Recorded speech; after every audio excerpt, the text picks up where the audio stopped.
Welcome everyone to Monday Match Analysis. I'm Gill Gross, and it is that time for the 8th annual Monday Match Analysis Awards, where we celebrate the season that was, highlight the players, the moments that are worthy of remembering, praising, honoring.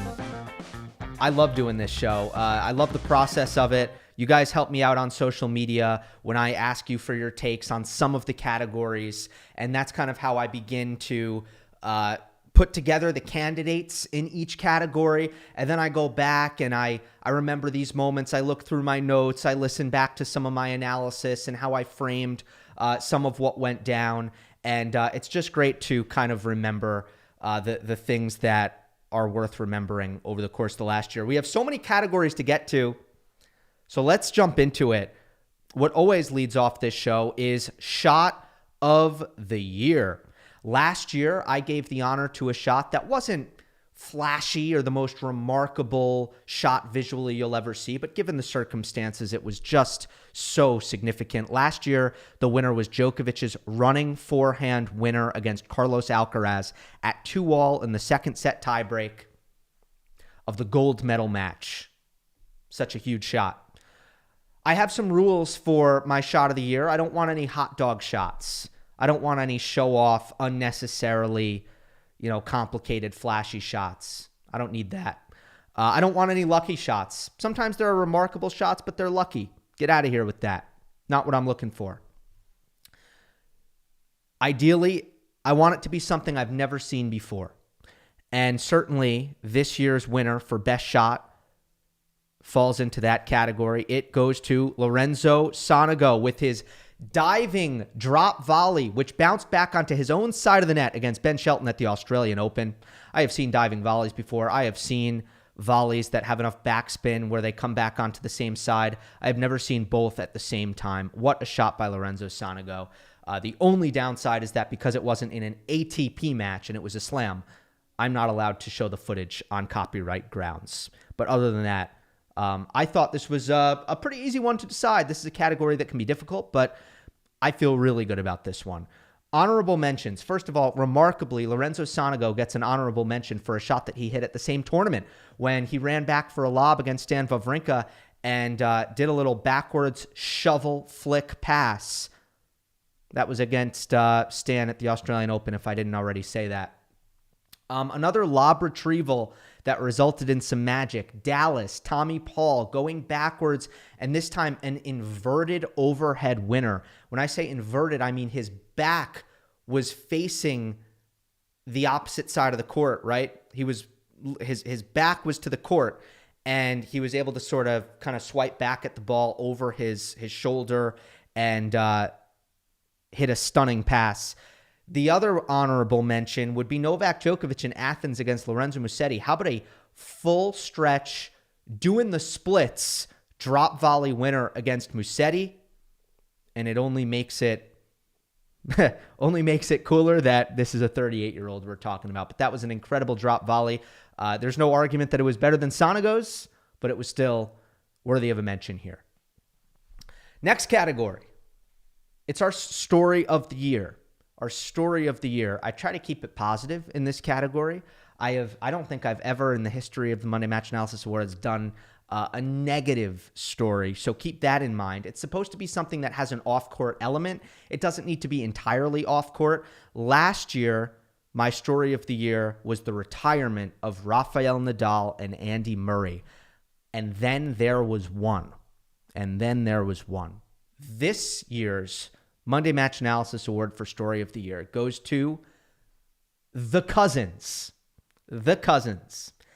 The two most surprising Master 1000 runs that we've seen in this decade came at the very same event by members of the same family. And this was an on-court result that was remarkable in its own right. But the off-court element to it turned a moment that was already very special individually for those two players into something so much more than that. As beautiful a moment, something that you would have had to see to believe. And let's remember why it was all so surprising. Rinderknecht had never been in the top 40, had never won an ATP title. Vachereau, who of course won the final against his cousin Arthur Rinderknecht to win his first Masters 1000 title. Vachereau is the lowest ranked player to ever reach a final at that level, much less win it. His career high was outside the top 100. When he landed in Shanghai, he was 9 spots out of the qualifying. He nearly didn't make the trip in the first place. He just snuck into the qualifying draw, and he was 2 points away from losing in the second round of qualifying. He gets through that match, and then in the main draw, it continues. He lost the first set in 6 out of his 9 matches throughout the run. He ended up beating Bublik. He beat Mahac. He beat Griekspoor. He beat Rune. He beat Djokovic. And then his cousin Arthur Rinderknecht. I just loved this story because it was also just a reminder of the meritocracy that tennis is. The fact that it really is possible for anybody to change their entire life in just 1 week. Just 1 week of tennis, your life can be flipped around. And next year, that's what it's going to be for Vachereau. No longer will he be playing challengers. His income has reached a whole different level. His star power has reached a whole different level. But really, when you grow up as a player, your goal is to play the majors, to play the big tournaments. And that's what Vachereau earned himself just in 1 week of tennis that has turned everything around. By the way, he's 26 years old. 26 years old, so he's been at this a long time. How inspiring is that for everybody else who is grinding in the less glamorous part of the tennis tour, down at the challenger level? How inspiring is this? I think so much so. Honorable mention, Andy Murray coaching Novak Djokovic to the Australian Open semifinal. That was just surreal to see. It feels like lifetimes ago at this point, but it should not be taken for granted just how insane and special it was for Andy Murray to be in the coaching box of Novak Djokovic throughout that run in particular, but obviously a couple of events at the start of the year, and it was just quite something to see that rivalry turn into a coach-player relationship so quickly. Tommy Paul losing his truck, kind of a funny one. That was mentioned on Twitter, and I thought, yeah, that was pretty funny. Sinner's ban was obviously the most important off-court matter of the year, but I wouldn't call it a positive story. Alcaraz's hair is my final honorable mention. There were many moments in which Carlos Alcaraz's hair was generating buzz throughout tennis spheres. It was even pointed out that on this very podcast, Monday Match Analysis, that Alcaraz's hair was being undercovered, that we weren't talking about Alcaraz's hair. And that just shows you, we're very focused. We look at the matches here. That's what we do. And we were not distracted by the ever-changing, sometimes disastrous hair decisions of Carlos Alcaraz. So let's move on now. The comeback player of the year. Pretty self-explanatory.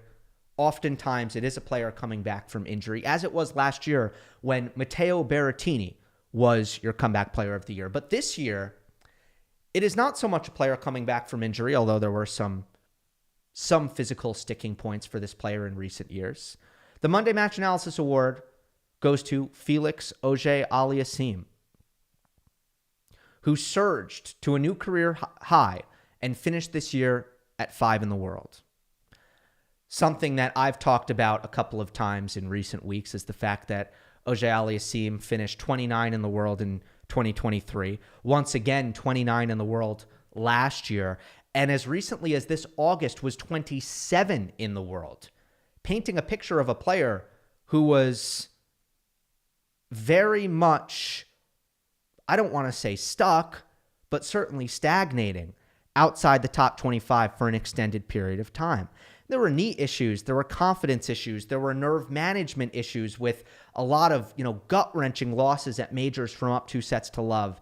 There was a decline in his serve effectiveness last year that was statistically significant. There were backhand inconsistencies, and the strengths just weren't making up for it because the conviction in his game was not where it needed to be. Heading into Cincinnati, shout out to Oleg for some of these stats. Heading into Cincinnati, Auger-Aliassime had won 5 matches at his last 13 big events being slams and 1000s. When he made the quarterfinals of Cincinnati this year, it was his first time winning 2 or more matches above the 500 level in an entire year. You had to go back to Cincinnati the year before. Felix was a non-factor at these big events, and then suddenly he makes that Cincinnati quarterfinal. He makes the U.S. Open semifinal. He is off to the races from there. More on the U.S. Open. He beats Zverev, Rublev, de Minaur to make the semis at the U.S. Open.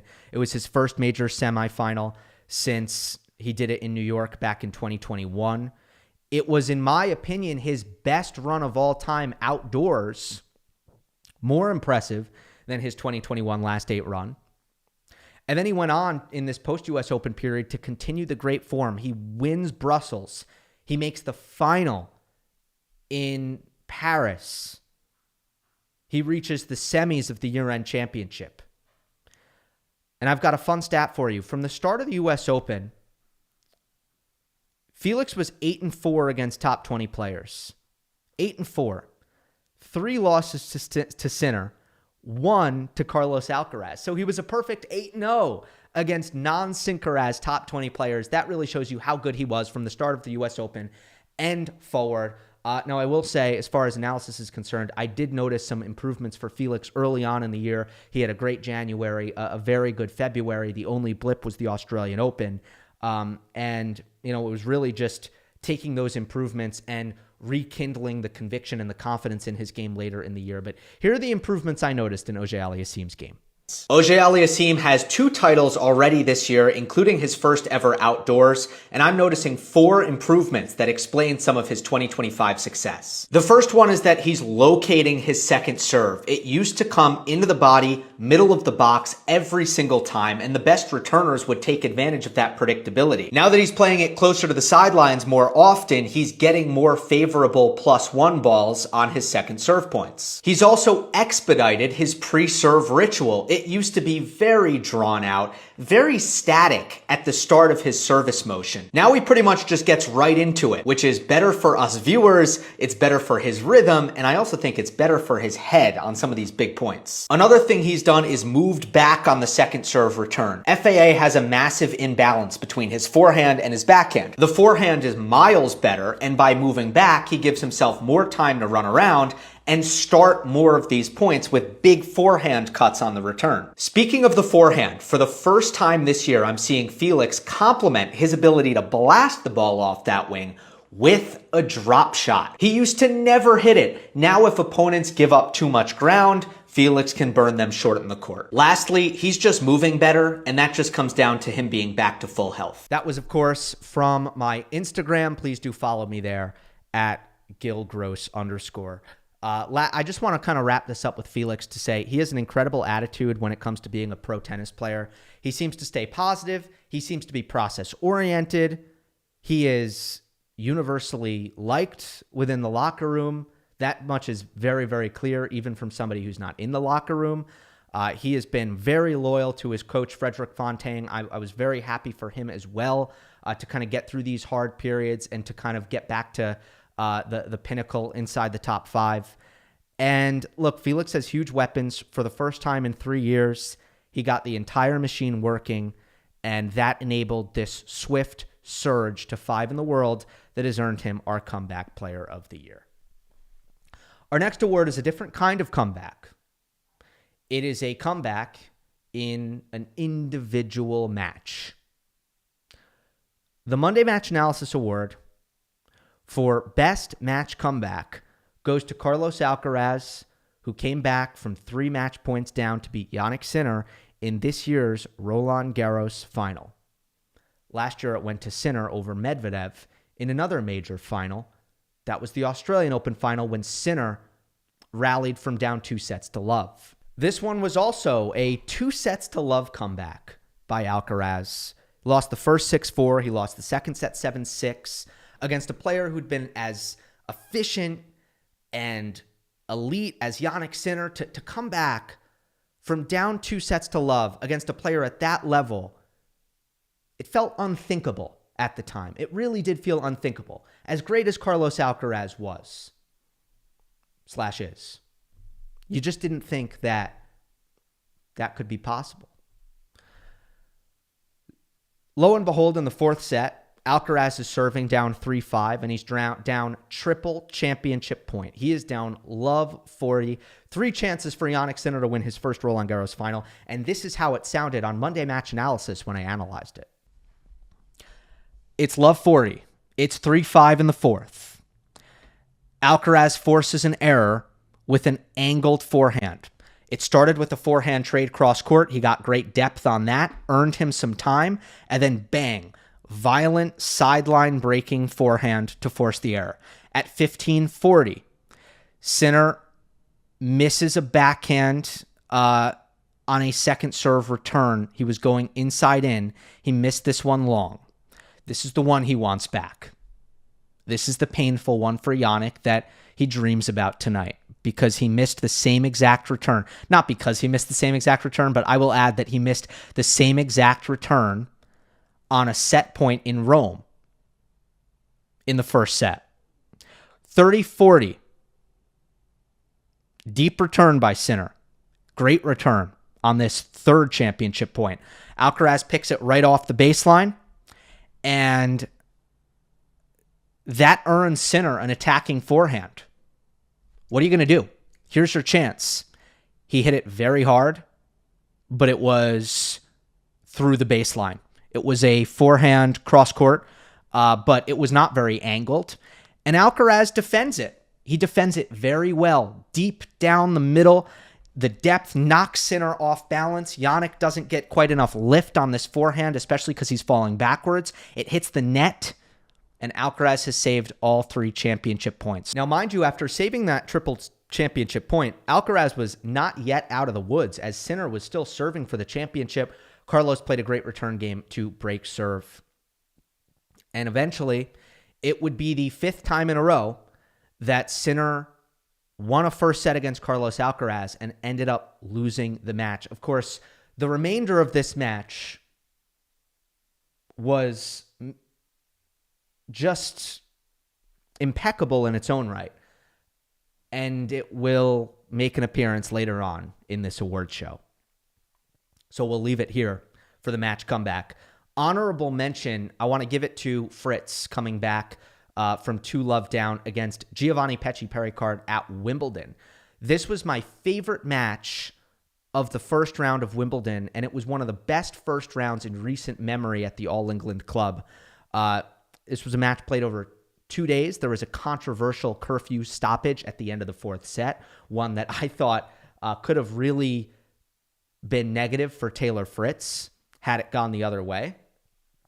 Fritz badly needed a win in this match after 2 very disappointing slam results in a row, a mediocre first half of the season by his standards, a great grass court season in the lead up to Wimbledon, but that would have all been soiled had he lost to Pecci-Pericard in this match, and he almost did, because Fritz, despite having set points in the first set point in the second set, he lost both sets with some clutch tiebreak play by Pecci-Pericard. And then GMP was up 5-2 in a 4th set tiebreak, had an easy pass to go up 6-2, missed it, and from there, Fritz was ruthless to storm back. Taylor did not face a break point all match. He still almost lost. It was quite the spectacle, to be honest. One of the more unconventional tennis matches I've seen. Enormous tension. Really felt the nerves, and the big points were very, very exciting. So I thought this was a great match and an honorable mention in this category. Our next award is Most Improved Player. Last year, this honor went to Jack Draper, who found himself just outside the top 10 at the end of the year. And this year's Monday Match Analysis award for Most Improved Player goes to a player who also finds himself just outside the top 10 after a remarkable surge. It is Alexander Bublik. He began the year 2-8. And it was a tough 52-week stretch for Sasha Bublik, evidenced by his ranking down at 82 in the world after a first-round loss at Indian Wells. And this was an existential crisis for his career. Bublik is not the kind of guy who is going to continue playing if he's unable to qualify for 1000s and majors. This is not a player who has any interest in challenger-level events at this time, but it was challenger events, 175s albeit, that ultimately turned around his season when he had no choice but to do everything in his power to try to earn some rankings points to get himself back to where he wanted to be. Now, after that Indian Wells loss, his coaches felt he had to relax a little. You see, one thing that we thought about Bublik, and it was a fallacy and it was disproven this year, is that he doesn't care very much, that it doesn't matter to him. But that was clearly not the case. And Bublik said that he was training very hard at the start of the year and in the offseason, that he wanted to turn things around, and it just wasn't happening for him. His coaches actually felt that he needed to unwind a little bit. So they decided after Indian Wells to drive to Las Vegas, Nevada. Now, I don't know what happened there. What happens in Vegas stays in Vegas. But they spent 2 nights there, and they pulled up to the Phoenix Challenger. And they did so after stopping at a racket shop, buying some Babolat Pure Arrows, spray painting them black. And for the first time in about a year, Bublik had a positive week. He made the final of the Phoenix Challenger. From that point on, he went 46-16 for the rest of the year, a win percentage around 75%, which is top 10 stuff. Very difficult to do. He won a clay court challenger in Turin. He came back from down 2-0 against Alex de Minaur at Roland Garros. He then beat top 4 seed Jack Draper in Paris. That was sort of a huge moment, an arrival moment, because, boy, Jack was looking good at the time. He had just made the final of Madrid. And Bublik kept it going. When he arrived in Halle, he was unplayable at this event, which he had already won before. He became the only man to beat Sinner in a completed match other than Carlos Alcaraz this year. That win against Sinner was just a display of hyper-aggressive tennis out of this world on a fast indoor grass court. The serving was just unplayable off of both wings. It was just venomous. Of course, he mixes it with his finesse, his ability to come forward, finish with drop shots on the backhand side, drop volleys, incredible feel. When he has it going, there's just not much you can do. And he would end up beating Daniil Medvedev to win the title in Halle. After Wimbledon, he played post-Wimbledon clay, altitude clay, but still, that was that raises eyebrows for anybody who has followed Alexander Bublik throughout his career. He's going to play on clay post-Wimbledon when most players are taking some vacation. Well, he wins Stade, he wins Kitzbühel, and then for good measure, he adds another title, winning Hangzhou after the U.S. Open, and he ends up at 11 in the world at year's end. Honorable mention to Alejandro Davidovich Fokina, finishes 2025 at world number 14. His best previous finish was 26. Of course, he made 3 finals throughout the year. He had championship points in 2 of them. Obviously, the way that all played out was bitter and difficult to deal with for Davidovich Fokina, but if he looks at what he did throughout the year, he should be very proud of the consistency and the results that he put together, and he absolutely deserves an honorable mention for Most Improved Player. Our next category goes to Newcomer of the Year. Who burst onto the scene? Well, last year, this award went to Jakub Menšík of Czechia. Of course, that means he is not eligible for the award this year. You can't newcome twice. Once you have newcome, you have already newcame. Simple enough. So this year's Monday Match Analysis award for Newcomer of the Year goes to Joao Fonseca. Now, let's jump straight to an honorable mention in this case, because this category came down to Joao Fonseca and Tien. And isn't that kind of fitting, considering they were the two duking it out in an outstanding next-gen finals championship match in Jeddah, Saudi Arabia, to kind of kick off this whole 2025 season? That was a good match. Fast four format, so a little bit odd in that respect. But yeah, it was the two of them, both with outstanding first years on tour. And first, let's kind of get to the numbers here and comparing Fonseca and Tien. Fonseca's title haul: Next Gen Finals, Buenos Aires, Phoenix Challenger, 175 with a stacked field, and Basel. Again, I'm throwing Phoenix in there. I normally wouldn't count a Challenger, right? I'm not talking about Canberra, which he also won. That doesn't factor in this conversation, but I think Phoenix should, based on the quality of competition. Tien's title haul was the Mets 250 at the very end of the year. So there's a gap there. Fonseca winning a 500 in Basel, winning the Next Gen Finals head-to-head against Tien, winning Buenos Aires and winning the Phoenix Challenger. Obviously, that beats Tien's trophy cabinet, which is just Mets. And the goal every week is to lift a trophy, right? That's what you play for. It's why you go from city to city to city. That is the biggest thing. So in that respect, I think that's kind of where Fonseca takes the crown. But Fonseca also had a better year on win percentage at tour level and a higher year-end ranking, just slightly. Now, Tien was 5-3 against top 10 players. Fonseca's only top 10 win against Rublev. That was the best argument for the American. But to me, that's just not as important as titles in particular. So that's why it goes to Fonseca.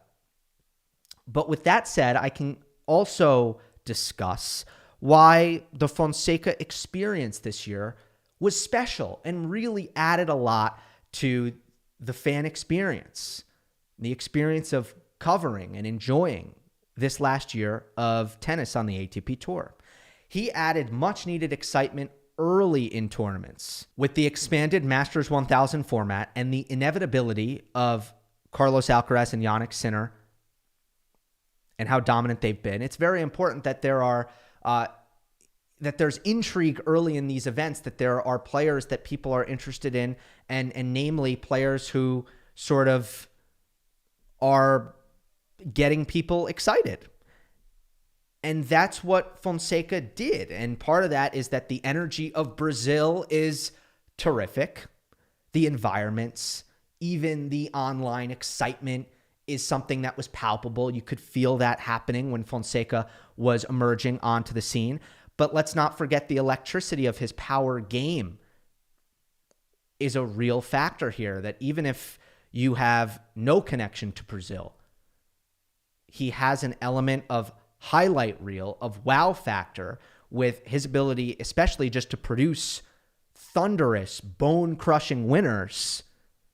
And that is just appealing to the eye. That will go a long way in getting people interested in the Joao Fonseca experience. Again, I'm not giving Joao bonus points for being exciting, but certainly if we're celebrating Fonseca's year right now, which we are, the buzz factor is part of what made it special. It's part of what I appreciated about it. Very deserved Newcomer of the Year, Joao Fonseca. Our next category is Tournament Run of the Year. Now, there's a lot of debate about what this category really is. A lot of people on social media suggested that it should be Valentin Vachereau's run in Shanghai. Totally understand that. That was the most surprising run of the year. But usually I bring Tournament Run of the Year. I give Tournament Run of the Year to a run that was both highly impressive and highly significant, symbolic in some way. Usually I want both of those ingredients. And when I say impressive, I don't mean like surprising. I mean impressive given either how dominant it was or the players who the champion ultimately had to go through. Last year, this was Alcaraz at Roland Garros. It was, A great comeback against Zverev in the semis, a great comeback against, Sinner in the semis, a comeback against Zverev in the final, and such an important title run in Carlos Alcaraz's 2024 season. This year, the Monday Match Analysis Award for Tournament Run of the Year goes to Jack Draper. Draper broke into the top 10 with this run, winning his first career Masters 1000 title. And it came after Jack lost his offseason due to a hip injury, re-aggravated it at the Australian Open, surprised everyone by making the Doha final despite being light on preparation, and then continued to defy conventional wisdom with this run at Indian Wells, which was unreal. He beats Fonseca, Brooksby, Indian Wells specialist Taylor Fritz, Ben Shelton, Carlos Alcaraz, and Holger Rune, dropping just one set on that path, and that set was to Alcaraz. The final was a beatdown. He beat Rune 6-2, 6-2. Tactically focused performance, directing all traffic to Holger Rune's forehand, which he picked apart. Nasty weight of shot on Draper's own forehands. And on that gritty Indian Wells court, the way that thing was kicking up was just overwhelming. And he also crushed Holger on unreturned serves. Of course, he beat Alcaraz in a topsy-turvy semifinal match. He just destroyed him in the first set, won at 6-love, then won a 6-4 third set. What Carlos said after the match was really memorable. He said that he was more worried about Draper's level than himself, that he was nervous the whole day in practice before the match, that he was thinking too hard about his opponent, and that there was, he didn't say this, but the way the quote really seemed is that there was a lot of intimidation there. And that's how well Jack Draper was playing, that he was actually somehow able to get into Carlos Alcaraz's head a little bit by Carlitos' own admission. A couple of honorable mentions in this category. Alcaraz at the U.S. Open, his most efficient slam run ever. Alcaraz was only broken 3 times to win in New York. His previous 4 major titles came despite being broken 17 times or more. So it was a way more dominant than usual serving run for Alcaraz. And of course, he capped it off with a decisive win over Jannik Sinner. Sinner at the ATP Finals is also an honorable mention. It was not as dominant as last year when he set the record for fewest games dropped en route to a title at the ATP Finals. But once again, he didn't lose a set, which is incredibly rare. Hadn't been done before Sinner did it the year previous, since Ivan Lendl did it in 1986. Next category goes to Upset of the Year. It is one of my favorite categories. It is always so much fun to remember these particular matches. Last year, Upset of the Year went to Botic van de Zandschulp, beating Carlos Alcaraz in the 3rd round of the U.S. Open. This year, Upset of the Year goes to Lerner Tien, his win over Daniil Medvedev in the 2nd round of the Australian Open. In this moment, it felt like Upset of the Year. The amount of buzz that this particular result generated was extreme. And there were a couple of factors that went into that. First of all, there was huge slam consistency from Daniil Medvedev, who was world number 5 at the time. And he had developed a reputation as being an extraordinarily tough out at all the majors, but particularly the Australian Open, where he had made 3 out of the last 4 Australian Open finals. Even in a 2024, which was a down year, he still was final, 4th round, semifinal, quarterfinal at the majors. Tien at the time was ranked 121. His challenger results were outstanding over the course of 2024, but his play style, being one that's not predicated on big weapons or power, left a massive question, which was, could he actually beat better players, top tour level players? And, coming into this match against Medvedev, that was a really huge talking point when it comes to Lerner Tien. What Tien ended up doing was beating Medvedev in his own game. He was more consistent than Daniil. He was more physical than Daniil. Listen to this 9+ rally statistic. Rallies 9 shots or more. Staggering number. Tien won 65. Medvedev won 57. Medvedev actually got the better of the 0 through 4 category, and 5 through 8 was basically a dead tie. Medvedev won slightly more total points in this match, but Tien won the bigger points. But that 9+ shot statistic, first of all, just how many of them there were. That is brutalizingly physical tennis. And for Tien, as a teenager, 19, to come out on top against Daniil Medvedev, who has beaten everybody that way for years and years and years previous, was so incredible to see. It took 4 hours, 49 minutes. It ended just before 3 in the morning. What a result. Honorable mention goes to Djokovic over Alcaraz at the Australian Open quarterfinal. The one match that stopped a Sinner-Alcaraz major final, right? It was the only time that Sinner or Alcaraz lost pre-final at a major all year. The other honorable mention goes to David Goffin, who beat Carlos Alcaraz in the second round, but it was Carlos's first match at the Miami Open. Just a out-of-nowhere result that nobody saw coming, and it is really an outlier other than the Cam Norrie match in Paris, but Alcaraz was pretty consistent this year. It was a momentary turning back the clock for a former top 10 player in David Goffin. It set off quite a bit of panic in the discourse around Carlos Alcaraz, which is pretty funny looking back. Just a very unexpected result, especially because it was straight sets. Let us now move on to what I see as kind of the big three of Monday Match Analysis Awards. These are really big ones. Really big ones. The first is Match Performance of the Year. Gives us an ability to honor a single match performance that was transcendent. And last year it went to Djokovic beating Alcaraz in the gold medal match at the Olympics. This year, the Monday Match Analysis Award for Match Performance of the Year goes to Novak Djokovic again. His win over Carlos Alcaraz in the Australian Open quarterfinal. We did mention it as an honorable mention for Upset of the Year, but I am so glad I was able to get it in on another category because I don't believe that you can really tell the story of the 2025 tennis season without talking about this match. Maybe the most fun match to talk about all year long. It was unlike any match that I have ever witnessed. Kind of went down in 4 parts. There was a pre-medical timeout phase of the match where Alcaraz was out-hitting Djokovic in rallies.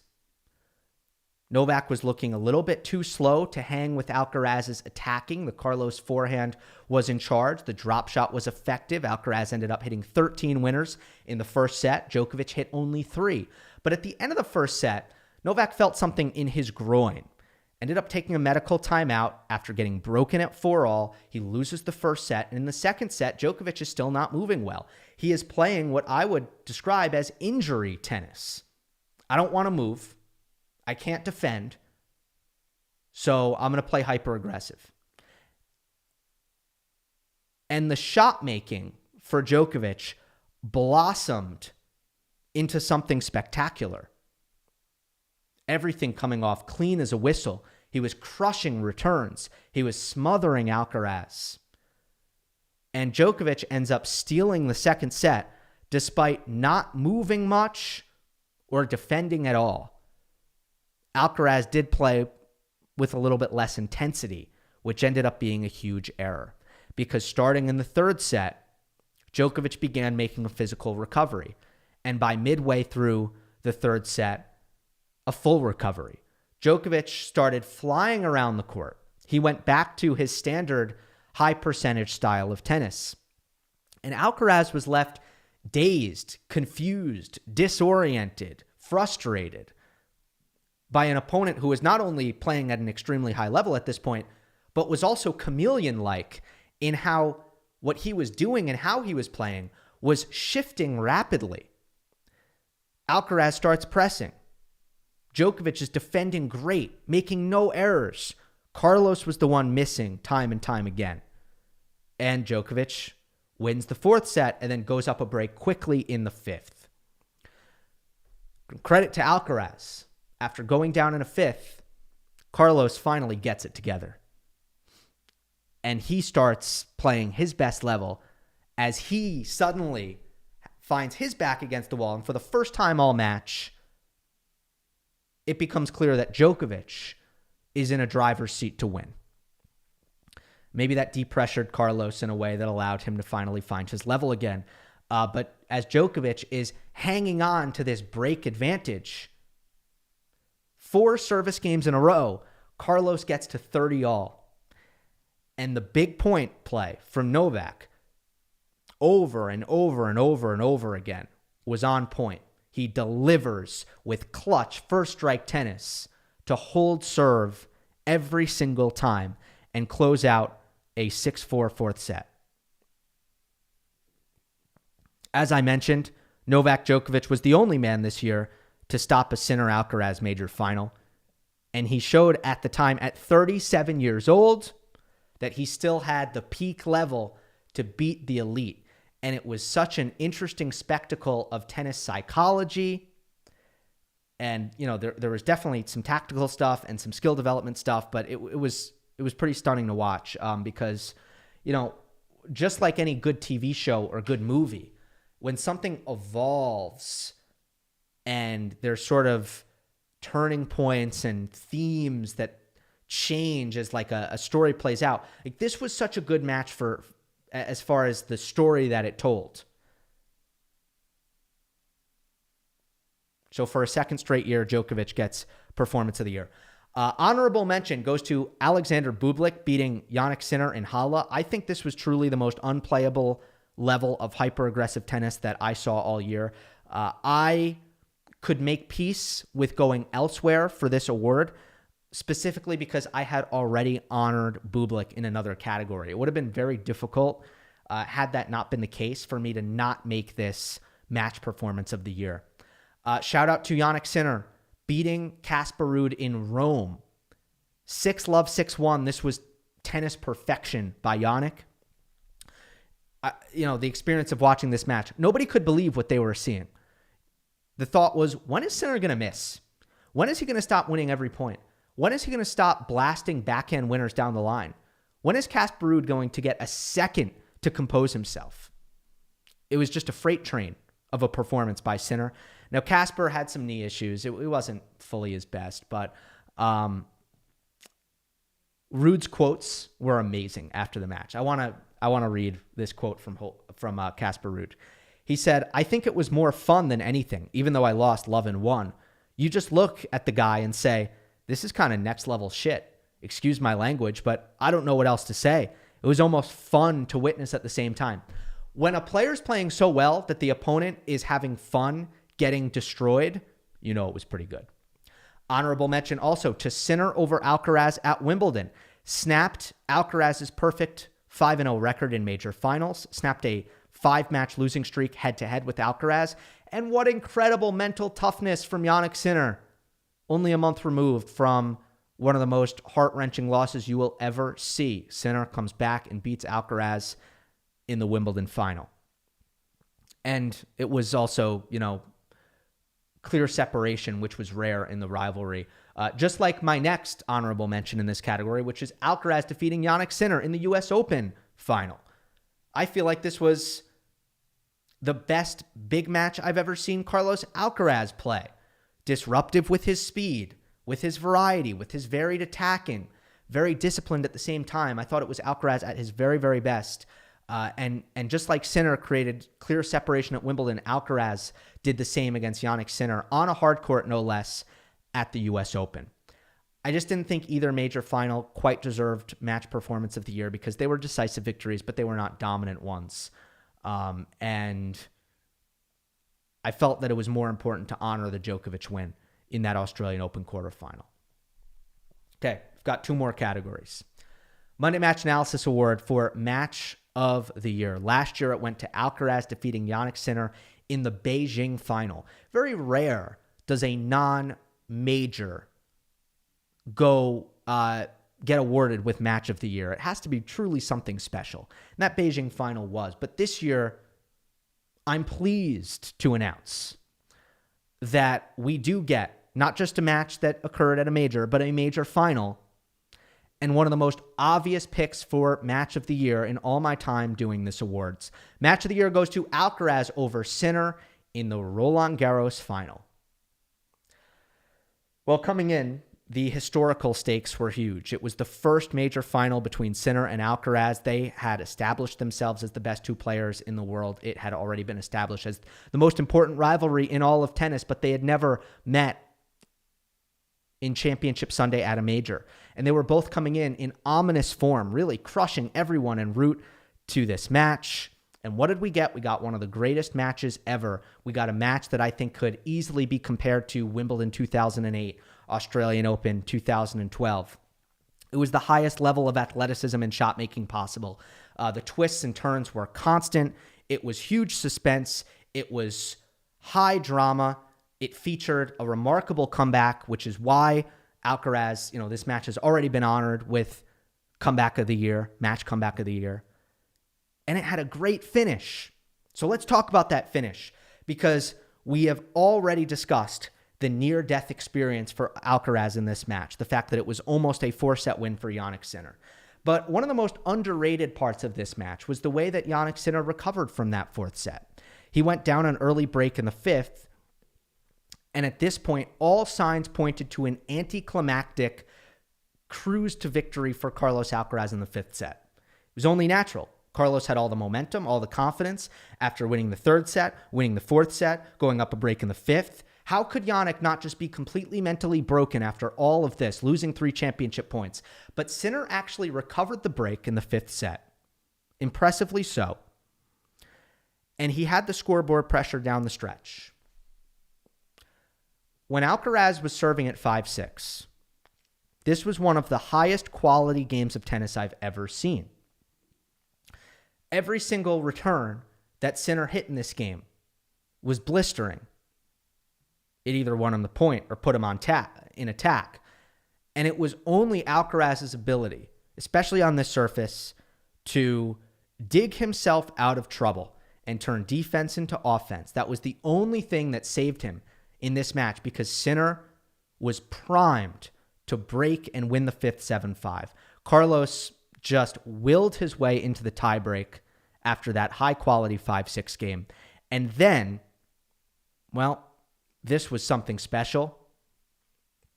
This was the Wimbledon 2023 5th set all over again by Carlos Alcaraz. I'm referencing when Alcaraz beat Djokovic in that 5th set, which was still sort of the arrival moment in Carlos Alcaraz's, reign of greatness.